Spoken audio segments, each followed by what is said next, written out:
A ver ahora son algunas características de la temperatura del aire, su variación diaria, anual, cuáles son los factores que la afectan y el concepto de amplitud térmica. Lo que vemos acá es la marcha diaria de la temperatura en la superficie terrestre. Y lo que vemos son varias curvas. Una de ellas, que es esta color naranja claro, lo que nos muestra es la radiación solar incidente. Fíjense que en este ejemplo el sol sale a las 6 de la mañana, se pone a las 6 de la tarde, con lo cual tendríamos 12 horas de luz, con un mediodía solar a las 12 del mediodía. La línea azul corresponde a la irradiación terrestre y recordemos que es de onda larga y la radiación solar incidente es de onda corta. Entonces analicemos ahora un poco estas dos curvas a ver qué relación tienen. Si miramos el mediodía solar donde ocurre el máximo de radiación incidente, fíjense que no corresponde en forma simultánea al máximo de la irradiación terrestre, sino que el máximo de la irradiación lo encontramos un poco más tarde. Hay un retraso porque la Tierra absorbe y emite, y su máximo ocurre en este ejemplo casi 4 horas después del mediodía solar. En este caso, ambas curvas, fíjense en este horario, ambas curvas, la radiación incidente y la irradiación terrestre coinciden. Ahí hay un equilibrio. En ese momento de equilibrio es cuando encontramos la máxima temperatura en la superficie terrestre. A partir de ese momento vamos a ver que como la temperatura ya va disminuyendo, también va disminuyendo la irradiación terrestre. Y en particular, a partir de las 6 de la tarde, ya no hay más radiación solar incidente. Esto continúa, fijémonos, hasta las 12 de la noche. Si vamos hacia las horas ya del otro lado de la gráfica, empezamos a ver que la irradiación terrestre sigue disminuyendo y a las 6 de la tarde comienza la salida del sol. Si bien está llegando radiación solar, todavía sigue disminuyendo la irradiación terrestre. Todavía la Tierra se sigue enfriando. Hasta que un rato después, que puede ser media hora, no hay demasiado desfasaje en este caso, después de la salida del sol, las curvas vuelven a emparejarse, se equilibran y en ese momento es cuando vamos a tener el valor mínimo de temperatura. Por lo tanto, a partir de ahí empieza la temperatura a aumentar. Esto es la marcha diaria de la temperatura en la superficie terrestre. Pero recordemos, por lo que vimos anteriormente, que ¿quién calentaba al aire? La superficie terrestre. De manera que es esperable que en la temperatura del aire, en el nivel del abrigo, que es donde lo medíamos, tengamos un comportamiento similar a la que estamos mostrando acá con la temperatura de la superficie terrestre, donde vamos a encontrar un máximo después del máximo de radiación solar y un mínimo un poco después de la salida del sol. Este retraso en el máximo y en el mínimo van a depender mucho de la época del año y también de la latitud donde nos encontremos. Del mismo modo que vimos la marcha diaria de la temperatura, podemos ver la marcha anual de la temperatura. Acá lo que tenemos es la radiación solar incidente y la irradiación terrestre. Nuevamente hay un desfasaje entre el máximo de radiación solar incidente en el solsticio de verano con el máximo de irradiación, donde las curvas sí se equiparan con un retraso que es aproximadamente, en promedio, digamos que puede ocurrir un mes en ese desfasaje, y es ahí donde se produce el máximo de temperatura. Lo mismo, vemos que el mínimo de radiación solar el 21 de junio, el solsticio de invierno, pero el mínimo de temperatura ocurre en forma desfasada, ¿sí? Aproximadamente también un mes después. Con lo cual tenemos nuevamente un retraso respecto de los máximos de radiación en cuanto a los máximos y mínimos de temperatura de la superficie terrestre. Y como dijimos, la superficie terrestre es la encargada de calentar el aire y por lo tanto a lo largo del año tendremos esta misma curva de temperatura del aire en el abrigo meteorológico. Es importante destacar que ese comportamiento que vimos recién de los máximos y los mínimos de temperatura ocurren debajo del trópico de Capricornio en el hemisferio sur, porque habíamos visto que en las latitudes intertropicales no había un solo máximo y un solo mínimo de radiación, sino que había 2 días en el año en que los rayos llegaban perpendiculares. Del mismo modo, vamos a encontrar que en las temperaturas el comportamiento es similar. Entonces vamos a tener, fíjense por ejemplo, acá tenemos 18 grados norte, tenemos 2 máximos de temperatura y 2 mínimos de temperatura. Los máximos serán después de los días en que ocurren los rayos llegan en forma perpendicular y los mínimos ¿sí? serán luego de que los rayos llegan más inclinados. La temperatura también tiene una serie de factores ¿sí? en los cuales van a incidir sobre ella, que tenemos los factores astronómicos, obviamente, porque si depende de la radiación, los factores astronómicos son fundamentales, los factores geográficos y también algunos factores atmosféricos. En esta diapositiva les muestro 3 factores geográficos importantes, que son la latitud, la continentalidad y la altitud. En la primera gráfica vemos el factor latitud, donde encontramos 3 localidades, una en Roque Sáenz Peña en el Chaco, Concepción del Uruguay en Entre Ríos y Mar del Plata más al sur en la provincia de Buenos Aires. ¿Qué es lo que vemos? Que para cualquier mes del año la estación que está más al norte tiene más temperatura que las estaciones que están más al sur.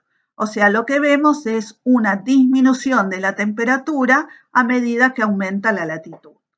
Esto está relacionado, obviamente, con la radiación, con especialmente la inclinación de los rayos. Cuanto más nos vamos hacia el sur, los rayos llegan más inclinados, por lo tanto, menor intensidad de radiación, por lo tanto, menor temperatura.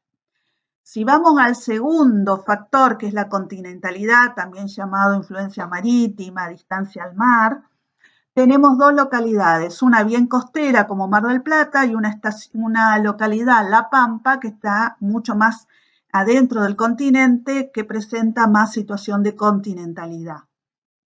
Lo que vemos es que los máximos son mayores en la localidad más continental y los mínimos en cuanto a la menor temperatura son menores también en esa localidad continental. Lo que estamos viendo es que la curva de Mar del Plata tiene menor variación a lo largo del año que la estación La Pampa, que es mucho más continental. Evidentemente existe un efecto moderador del océano, ya que el agua tiene un calor específico más alto y por lo tanto se enfría y se calienta más lento que la superficie terrestre. Y por otro lado también la presencia de los océanos permite que en la atmósfera de las localidades cercanas haya vapor de agua, con lo cual hay mayor cantidad de contrarradiación y eso tiene un efecto importante en los mínimos de temperatura. Y en el último factor que vemos acá, que es la altura, presentamos 2 localidades que están a la misma latitud, una Roque Sáenz Peña en el Chaco, con una baja altura sobre el nivel del mar, y Salta, que tiene una mayor altura sobre el nivel del mar. Lo que vemos es que en Roque Sáenz Peña las temperaturas a lo largo de todo el año son mayores que en Salta. Esto es debido a que sabemos que la temperatura disminuye con la altura, por lo tanto, en Salta, que está mucho más alto, vamos a encontrar menores temperaturas. Una variable importante relacionada con la temperatura, que un poco la estuvimos viendo, pero no la nombramos específicamente, es la amplitud térmica. La amplitud térmica anual es la diferencia entre la temperatura media mensual mayor y la temperatura media mensual menor. También podemos definir la temperatura o la amplitud térmica diaria, que sería la temperatura máxima diaria menos la temperatura mínima del día. En este caso les muestro en particular los factores que van a afectar la amplitud térmica diaria. Uno puede ser la nubosidad, que es muy importante. La nubosidad lo que hace es disminuir la amplitud térmica. ¿Por qué? Porque no permite que pasen los rayos solares, por lo tanto disminuye la temperatura máxima o la máxima radiación y por lo tanto disminuye la temperatura máxima, pero también lo que no permite es que se escape la irradiación terrestre y por lo tanto también no vamos a tener mínimos tan extremos. El otro efecto es la influencia marítima o continentalidad, que un poco lo vimos como factor de la temperatura y lo estuvimos hablando y bueno, evidentemente tiene una influencia en la amplitud térmica, porque como veíamos en Mar del Plata, hay una disminución de la amplitud térmica anual, lo mismo pasa con la amplitud térmica diaria. ¿Sí? Nuevamente, en las zonas más cerca de las costas, donde hay una influencia marítima, hay una moderación de la amplitud térmica y es mucho mayor en las zonas más continentales. Acá vemos los tres mapas de nuestro país. En el primero tenemos las isotermas anuales, en el segundo las isotermas de julio, que podría corresponder muy bien para nuestro país a la temperatura media mensual mínima, y las temperaturas medias del mes de enero, que corresponderían a las temperaturas medias mensuales máximas. En este caso, fíjense, podríamos dividir o podemos ver tres comportamientos. En este sector, en el centro norte del país, fíjense que las isotermas siguen los círculos de latitud, tanto en las anuales como las de julio, ¿sí? Como las de enero. Si nos vamos más al oeste, ya son, en vez de seguir los círculos de latitud, son bien verticales, de manera de que debe haber algún otro factor ahí que está influenciando. ¿Sí? Por otro lado, lo que vemos es que la temperatura ¿sí? va disminuyendo de norte a sur, ¿sí? En los tres casos.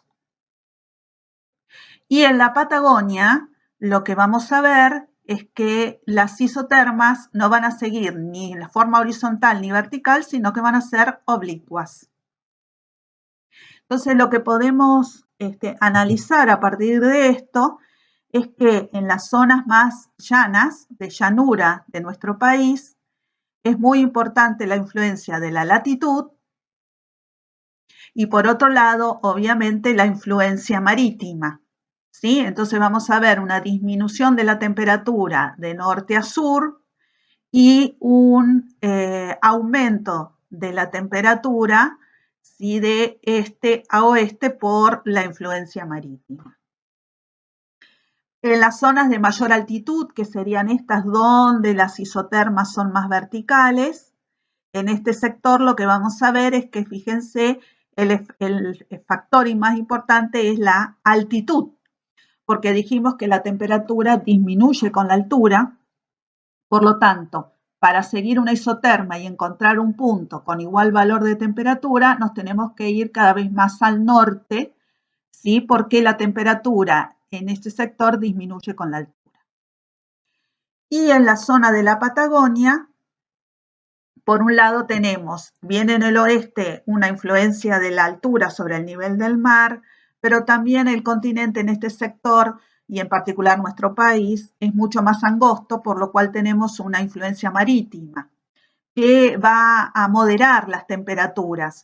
De hecho, vamos a tener temperaturas mucho más altas en promedio que lo que tenemos en las mismas latitudes en el hemisferio norte, porque es mucho más continental. En este mapa, lo que nosotros tenemos es el mapa de amplitud térmica anual, sí, para la República Argentina.